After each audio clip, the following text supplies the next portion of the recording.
Okay, hello and welcome. Welcome to Deep Dive Thursday today. We're going to be looking into the hamburger menu, which you commonly see in websites, responsive design, where it's you go down to the mobile size and you have little three little lines that you can click on. Opens up the menu.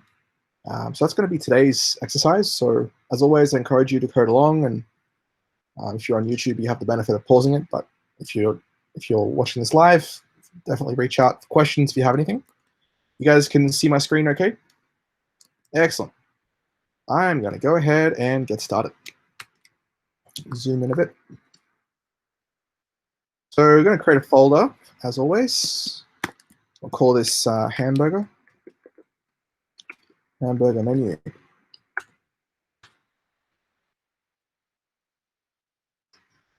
Okay, so I'm going to start off with creating an index.html file.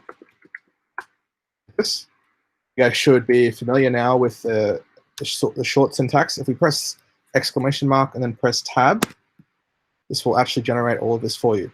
So it's a nice benefit of using VS Code. Call this hamburger menu example. So just to get a visual representation of this, right? Let's try and find an example. So if we go to MDN, I think they do it. Let's just have a look. Pretty sure these guys do. Yeah. So this is what I mean, right? So you can see here we've got on the large desktop, on the large screen, we've got these menu items we can click on. But what happens when you look at it on mobile? As we start to get smaller and smaller, right, you're starting to see that we're running out of space here. So as we go even smaller, right, they've got another breakpoint where this wraps onto a second line. We go even smaller, right, a little bit more optimization, and then boom. Right, so it's probably around tablet iPhone size. You guys are seeing that jump back and forth. So this is exactly what we're going to be doing today. When we click on this, right, this pops up with this exact same menu. Right, so we got technologies, references and guides, and feedback. It's the same thing here, right? Technologies, references and guide, and feedback. So this is much easier for a mobile to navigate, and it's more condensed. And that should be, well, I've chosen not to make this sticky. So I think on our example, I think we might make it a sticky header that stays at the top. So that's going to be today's work. Is there any questions on this before we jump in? Does anybody have any queries or concerns or? When you say hamburger, is that like the one with the box and the 3 lines? Yes. So if you zoom in, right, this is the hamburger. Okay. You got the top bun, you got some meat, and you got the bottom bun, and it creates the hamburger. I never knew. And there you go. I just thought it's just 3 lines. It's just 3 lines. Okay, so now I know what's the meaning hamburger. Now you know what a hamburger icon is. There are some other people. For example, I built a website. This one here, pretty sure, only has 2. Right? So I create a little animation that goes back and forth between these guys. Right? So that's another addition of the hamburger icon. Right? Hey, Tristan. Hey. Can you zoom in for Visual Studio, please? Even further? Can you zoom in? Is that enough? Sweet. Yeah, thank you. Excellent. Cool. So that's kind of what we're building today. We're not going to do the 2-1. We're going to do the 3. Right? Yeah. So let's go ahead and get started. So just going to open up this file, right-click, copy path, load that up in Firefox.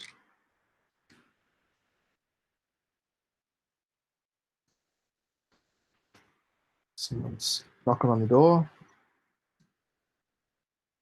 Hey, Andrew, thanks for joining us. Okay, so how would I go about building this from a HTML perspective? Remember, we always start with HTML first. So what is this going to look like from a HTML perspective? What do you guys think? Who can tell me? How are we going to structure our page? Maybe we need a span. Span? Yeah. Well, before we get to that level, all right, we want to flesh out the overall skeleton, I think. It should be on the header. Yeah, so I think we'll have a header, right? We'll have an article, right? And then in here we might have H1, lorem ipsum, and we might have a paragraph, lorem times 1,000. What? No. Right. So duplicate this number of times just to create some fake content. There you go. So we've got a very beautiful looking page. Maybe we have a footer.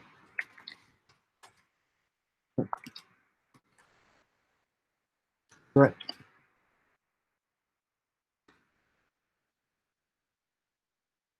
Okay, so let's explore. This is pretty much all we're going to do for the page. Realistically, maybe we'll add a little bit of styling to it. Say, so font size 20 pixels, and maybe we say font family, Arial. Right. And, say line height 1.5. A little bit, maybe 7.5. Right. Cool. So I'm not really going to do too much more. Padding some 20. That's really all I'm going to do for the styling of this. So what are we going to do about this header? So let's have a play with this. Right? Let's say we have the nav. A nav, if you don't know the semantic meaning of what a nav is a collection of navigation items. So in this case, we're going to use a bunch of A tags. So we say link 1, link 2, link 3, link 4. Right, to really flesh this up. So let's go ahead and maybe use a flex on this to spread them out. Say header, play flex. We'll say header A. We'll say flex 1, so they'll all be equidistant. Sorry, it needs to be on the nav. There we go. Also do text align center. So we've got these 4 items. Maybe we'll add border left, 1 pixel, solid. To give a little bit of a divider between the two, make it a little bit darker. We'll say header A first child. I'm just going to take off the border left on this one here. You guys can see this one here has a border. Looks a little bit ugly. So we want to remove the one on the left.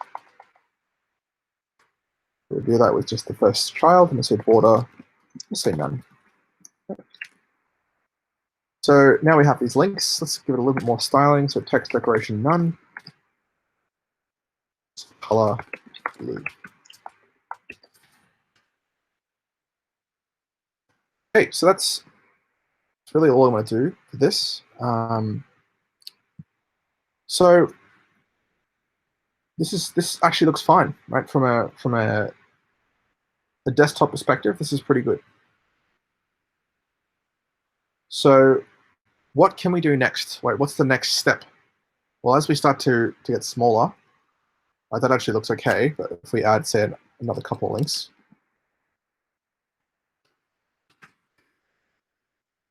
start to experience this is too small, right? So imagine if you have a fat thumb, right? Someone's clicking on these things, it's going to be a little bit difficult to to discern where they're clicking. Now I'm actually going to go ahead and turn on mobile view for this. Right, so we can test our responsiveness. So let's say for now, let's go to a iPhone X. Right. So this doesn't look optimal for what we're doing. So what's the next step? All right, we got the desktop working pretty well, but what's the next step? What are we going to do here? Any ideas? Maybe we can use MediaQuery to define a breakpoint and then change it from a link to a button. A link to a button. Interesting. So I'm gonna dive into what you said there. So MediaQuery, yes. So MediaQuery, for those who don't know, is you can change certain styles based on the width or height of the page. But why would we want to change a link into a button? Sorry, I meant change the links into the hamburger button. Like once yes, great. Because you can't actually, unfortunately, we can't change a HTML element. Excuse me, based on the MediaQuery. It's not possible to change this into a button. But you're right in that we can start to show and hide things. So before we do this, I'm actually going to. So who's heard of this concept called mobile first design? Why, for those who are knowledgeable of this area or the designers amongst us, why do we want to choose to do mobile first? Why have what we've done here is actually, it's not wrong, but there's a better way to do it. Why would we do mobile first? Well, coding in mobile first, you're taking everything just as you would see it on the mobile. So it's the information, only the information that you want that's easiest to see, sort of all in a line going down.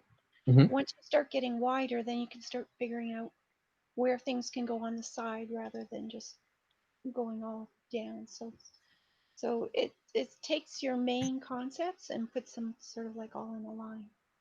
Yeah. So why is that better and why is that easier?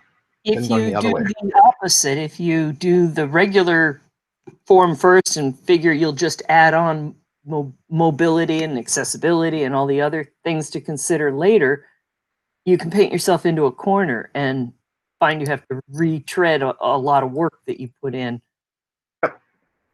Certainly. So it's, as the way I like to phrase it, is it's much easier to add things in than it is to take things away. So if we start with a very large wide screen, this is easy, and it's very easy to add things in. But as we start to get smaller and smaller, we have to find places for these things to live. Now that's harder. It's like, oh crap, some of this information was really important. How am I going to organize this information when it's this wide? What do we do here? So when you optimize, like you guys are saying, when you optimize for this to begin with, when we start to expand out, it's very easy because we have extra room. We have all this extra space. It's kind of like, imagine you're moving house, right? It's easier to move from a smaller house to a bigger house because you have more room. You can put more stuff. You can even buy more furniture. But if you're moving from a really big house to a really small house, that makes it hard because you've actually got to put your stuff in storage. Maybe you've got to sell it. Maybe you've got to leave some stuff at your parents'. Maybe you've got to hide some stuff in the basement. Like you're not quite sure what to do with all of the things that you have. So that's kind of the metaphor that I like to use when talking about mobile first design. So because this is such a simple example, we didn't do that, but I think we should go ahead and really think about that now. So that actually impacts your CSS, meaning that the CSS that you write first, right, as the default, should be optimized for mobile, in which case this is not. Right, this is not optimized for mobile. So what can we do about this? Well, the nav, let's say flex direction, and we'll say row. So by default, it's columns. Let's turn it into a row and see what happens. Absolutely nothing. Flex wrap.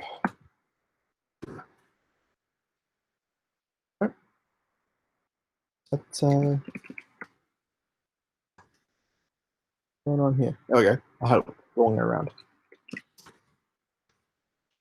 Okay, I'm actually also going to take off the border left. So why don't we add a media query?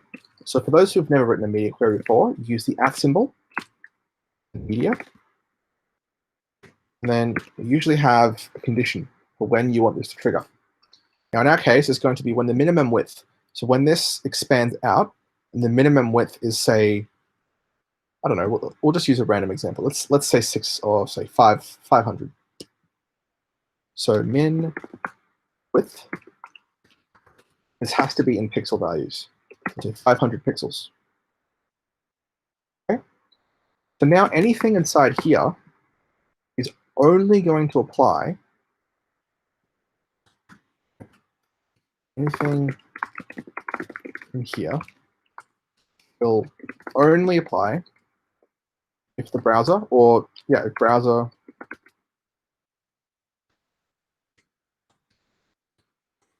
is larger than 500 pixels. So in this case, let's add this border, because this border doesn't make sense here. Right? This border only makes sense when they're sitting next to each other. Same with the text align. The text align looks silly like this, so let's go ahead and only move that. It's larger than 500 pixels. Very small. That's what it looks like when it's small. Then as we go larger, so we need to fix up the row. So we'll turn this back into header nav flex direction, and we'll set that back to row. There we go. As we go smaller, it jumps in like that. So we're kind of getting a feel for it now. Right now, in this case, we might want to make these a little bit larger. So let's say height, let's say 60 pixels. The line height 60 pixels as well to center it. Right, so now it's a little bit easier to see.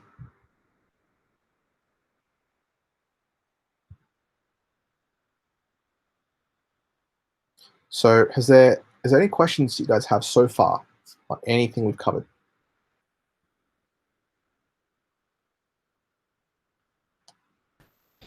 Is there any difference if we use max width instead of min width? Great question. So max width comes down to like what's the maximum size the browser can be. I don't typically do that. I typically go this way. So I add my base styles as mobile first, and then I use the min width. So as soon as you hit that minimum width, it'll change. Does that mean you kind of use less media queries, like more than the other way, and less than the other way? It's just a reverse way of thinking about it. So one's going from desktop to mobile, the other one's going from mobile to desktop. Yeah. Yeah. Does that answer your question? Yeah. Great. I'm good. Yeah, great. What other questions?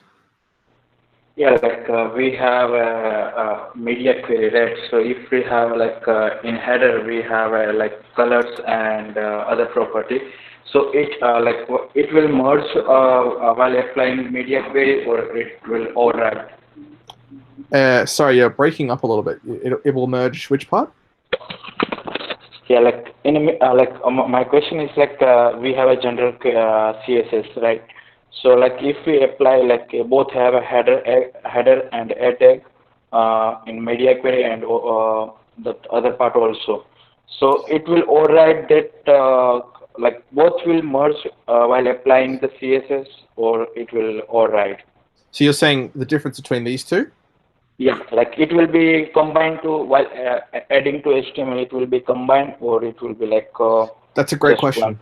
So that's actually not a MediaQuery question. That's actually a CSS question. So anything that you write after this. So CSS. What's the technical term for it? I don't know the technical term. I'd say like the preference or the importance of your rules comes down to a couple of things. One is, where are they placed in the document? So the earlier they are, right, the less precedence they have. The later they are, the more precedence they have. And then the second thing is also how deep the selector is. So something that is really specific, the more specific you get, the more importance that it has. So in this case, right, because this comes after this one comes after, this one is more important than this one is. So this will override the default, and this will override the default. Does that make sense? Yeah, but like in a MediaQuery also we have a blue color, right, for link. So it's No. apply that. No. So that's just here. Okay. So that we're not setting it. We could if we want to. So if we say color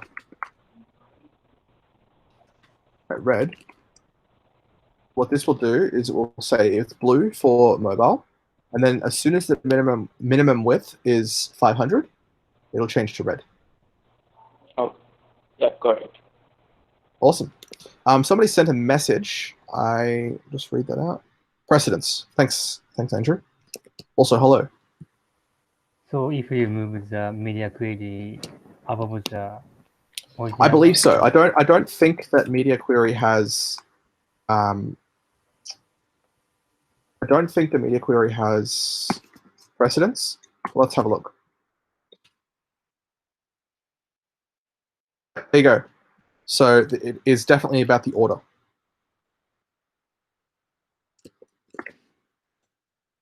Okay. So even though we've specified the MediaQuery, because this comes second, this takes precedence. So that is one of the rules around CSS. Now, if I got deeper in here and I said header, say nav A, because this is deeper, it's going to take precedence. You can see that here. So that's how this works. We made it deeper. So any questions around how that works?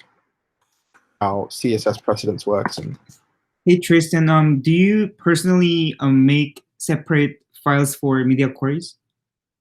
no, I like to have them contextual. Okay. And Thanks. if you're using something like Sass or Post CSS, Mhm. so Sass has a really nice option where, say, if we have like header, nav,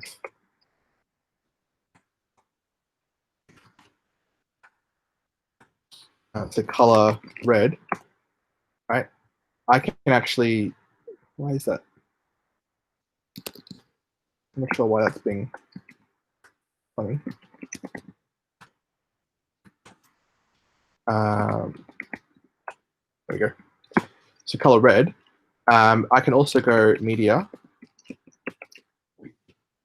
min width 500 pixels, color blue. So this way it's grouped. So I know I can look at this and I can know how it's going to change. Cool. Very cool. Yeah. Really cool. Thanks. No worries. Any other questions on media queries?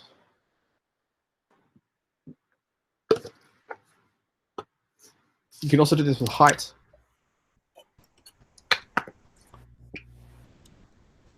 I noticed someone will use the keyword screen or something with Yep. the media query. So, well, what does it do?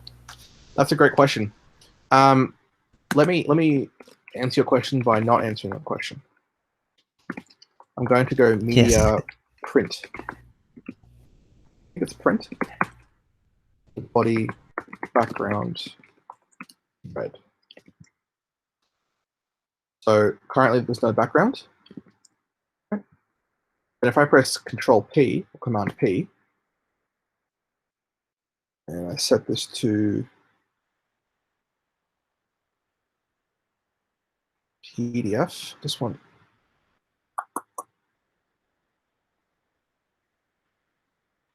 It's been a while since I've used. Yeah,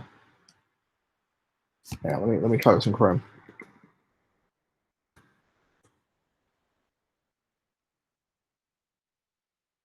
I think it's print, or is it print CSS?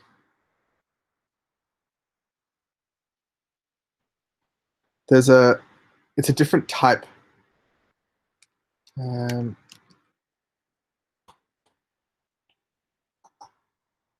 Yeah, for some reason that's not working. Let me try something else. Let me try header A set up to green.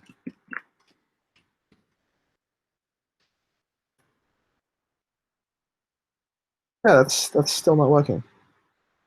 I'm not sure why.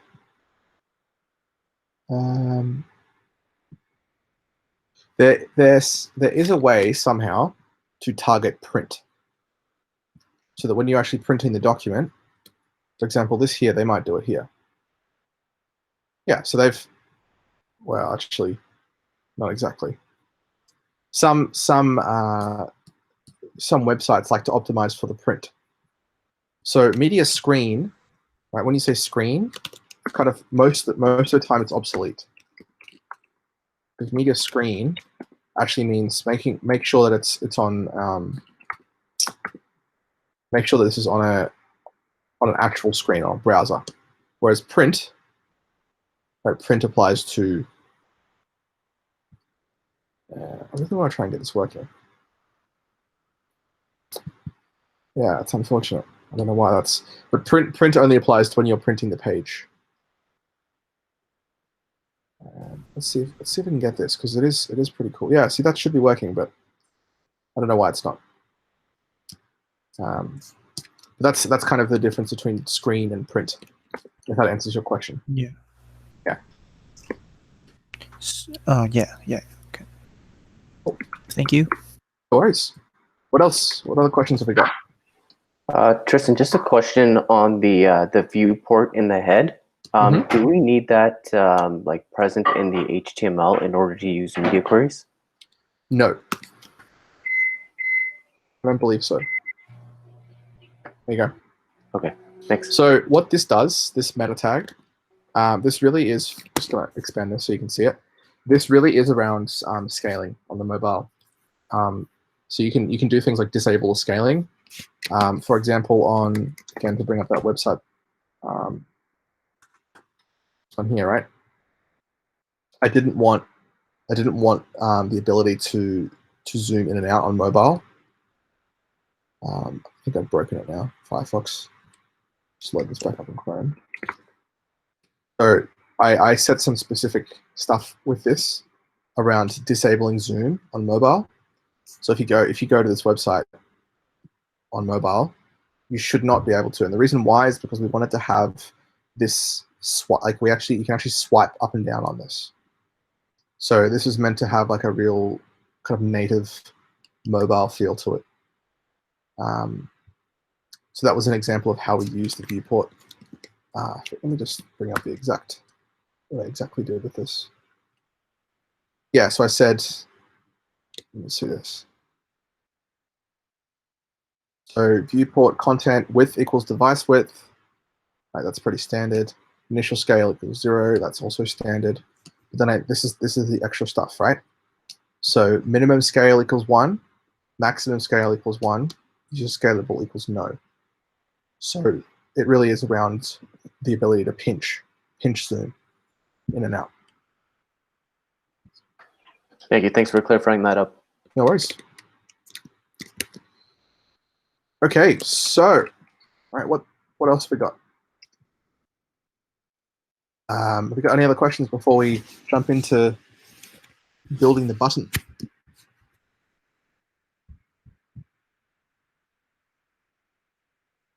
Okay, cool. So let's do this.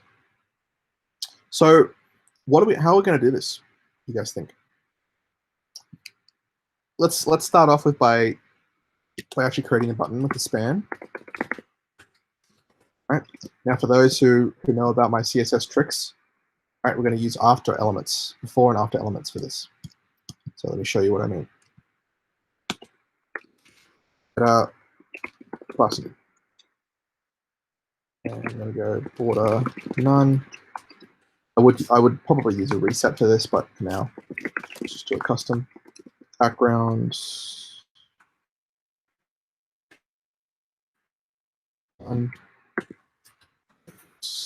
Yeah. Now we're going to go button span before and after. Content, always have the content. Say height 1 or 2 pixels, background black, width 100%. We'll set this to say height 40 and width 40.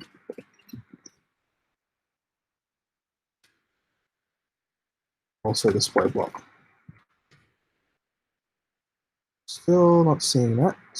What am I missing?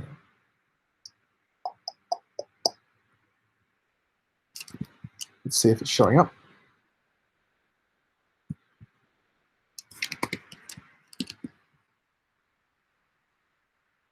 We got button, we got the span. We don't have any before and afters. What is going on here?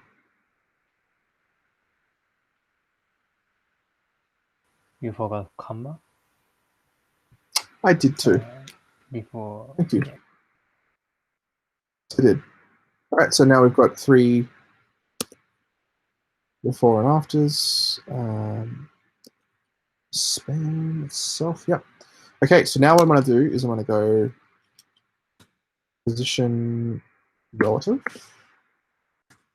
I'm going to go display flex. Let's see what this looks like. Say flex direction column. Oops. Not going to work for us.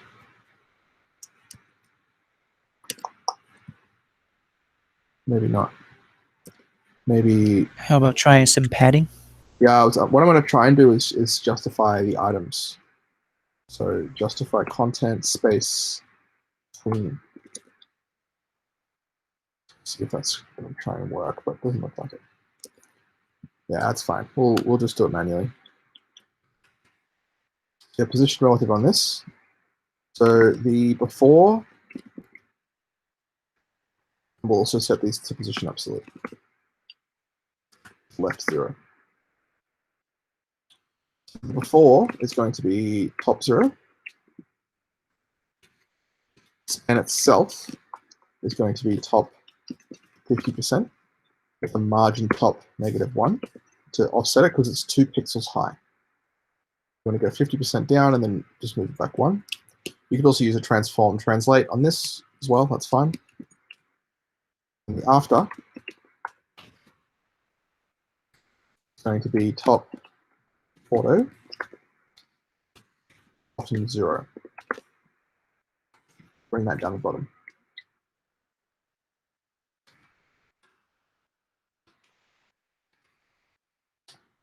And it's not quite there, are we?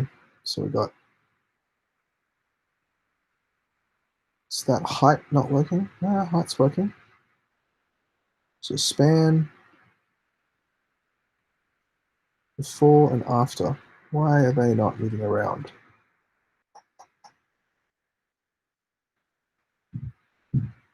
That to me looks like they should be working.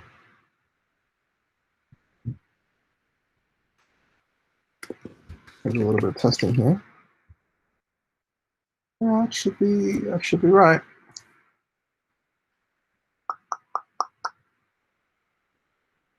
We'll also add a star, do a box size and border box. That's probably one of the first things you should do on any CSS if you don't use reset. Still getting some strange stuff here. I think a lot of it's coming from just a standard browser. So there's no padding on it, which is good. Span, I really thought that should be working.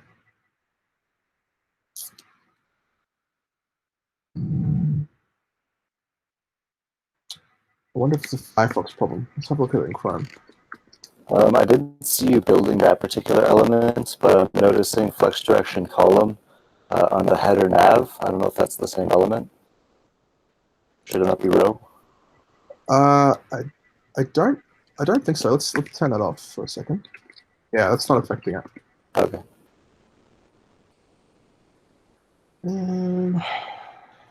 To me, that's not really sure why that's not working.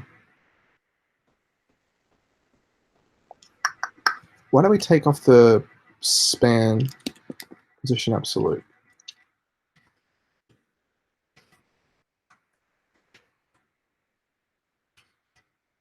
Okay, that was the issue. Okay, so what was happening is the span itself was creating a position absolute because it applies to all of them. And then that was because the before and after technically live inside the span, right? It was actually setting them to the top and bottom, but of the span itself. That's why it was a single line. So by moving it out to this, right, this makes it makes them stand out like that. So that was just a little fix there. I'm gonna say the span. Yeah, I think that should be pretty much it. Yeah, that should be pretty much it. Let's make it a little. So I don't like them when they're square. Right, that looks a little odd to me. So let's go ahead and make that a little. I'd use a ratio of about 3. Let's play with it. Maybe 25. Yeah, I like that ratio. So 25 to 40. Right, that's just me personally. You can do whatever you like. Right. So for those who can't see, just going to zoom in a little bit. No, it's not working very well. Yeah, so that's kind of how that button's going to look on a default state. But we obviously need to be able to click it, right? So does anybody have any questions so far on how we accomplished building that little button there?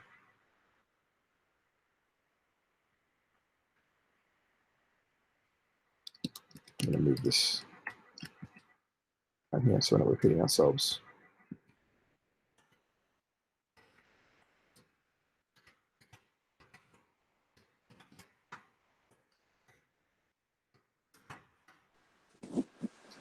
Okay, so all well and good. The next step is to hide this navigation menu. All right. So when we're down like this, we don't want this to show unless we've clicked on the button. So I'm actually going to go ahead and set display none.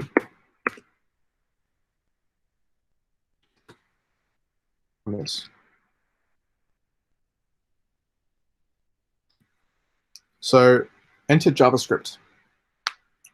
We're going to have a very, very minimal amount of JavaScript on this. Add it up to script.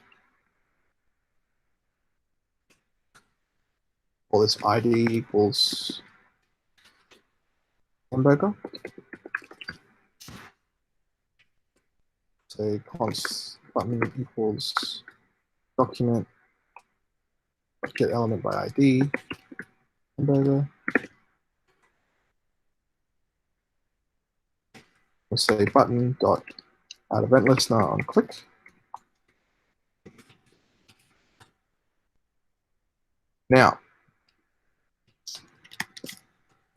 because this button is directly before this, we can actually do some CSS where we toggle a class on and off this that will it will do two things at once.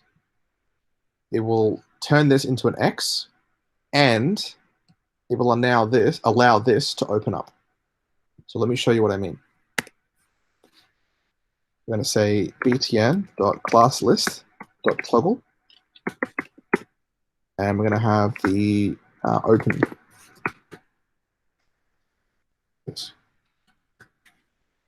So let's go into the HTML first and just try this. So can you guys see this, or is that too small?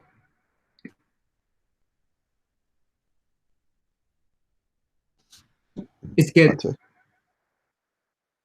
Good. So we've got this button here. Now let's see what happens when we click it. Absolutely nothing. What is going on with that?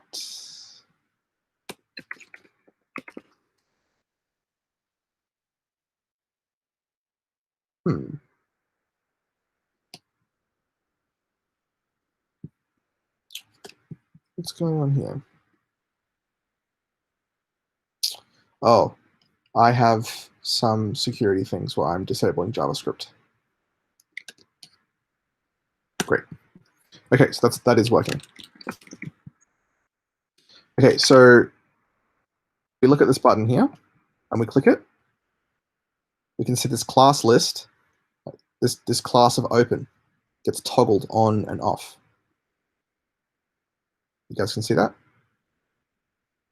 down here. So what that allows us to do is something special in CSS. So we can come into our header button after all this, and we can say header button dot open. So when it has this class of open, and then in CSS selector, we're going to go plus. Who can tell me what the plus does in a CSS selector?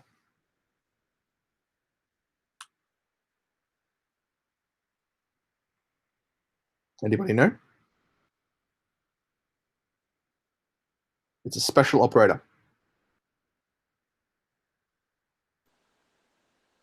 It's get the sibling in the same parents.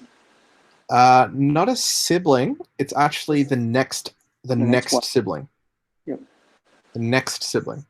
So it immediately follows. So in this case, that's why we have these next to each other, because it's the immediately followed one. So in this case, it's going to be plus nav. So display flex. Now, right, as we toggle, it turns it on and off. Pretty cool, right? Awesome. Really awesome. So we've got a couple of little things to fix up. So if we open this, right, or maybe it's closed, and then as we expand out, we'll actually still see that button. Or actually, we'll see the button, and also the header is still hidden, right? So we have an issue with this. So what we need to do is we need to override it. This is actually a really great example of where we'd use the max width. We only want this to apply when the max width is 500. So anything smaller than 500, and they want these special buttons to apply.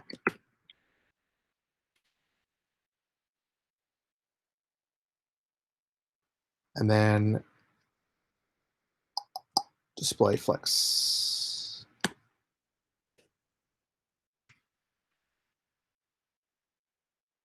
Right. So regardless, right, toggling this on and off.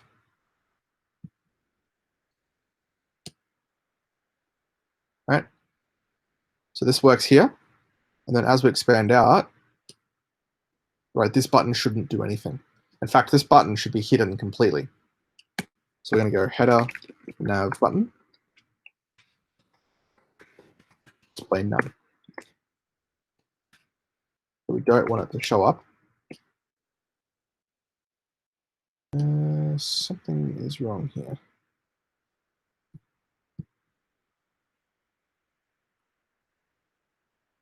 Why is that still showing? Header button? Okay, sorry, not header nav button, this header button.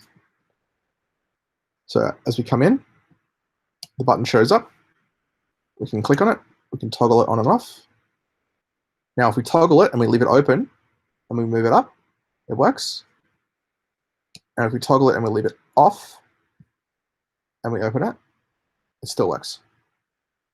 And that is all the edge cases that you need to cover. And that is a successful hamburger icon. Now, obviously, there's a lot more that we can do with making it animated and other niceties like that. But from a basic perspective, that should pretty much cover all your bases.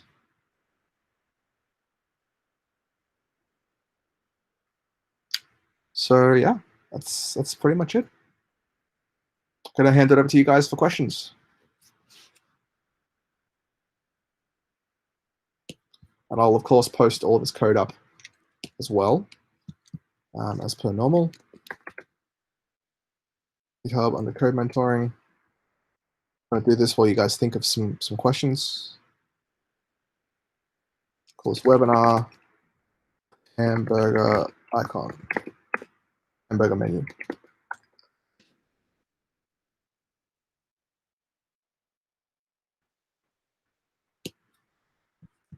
Okay. Git init, git commit, to git add.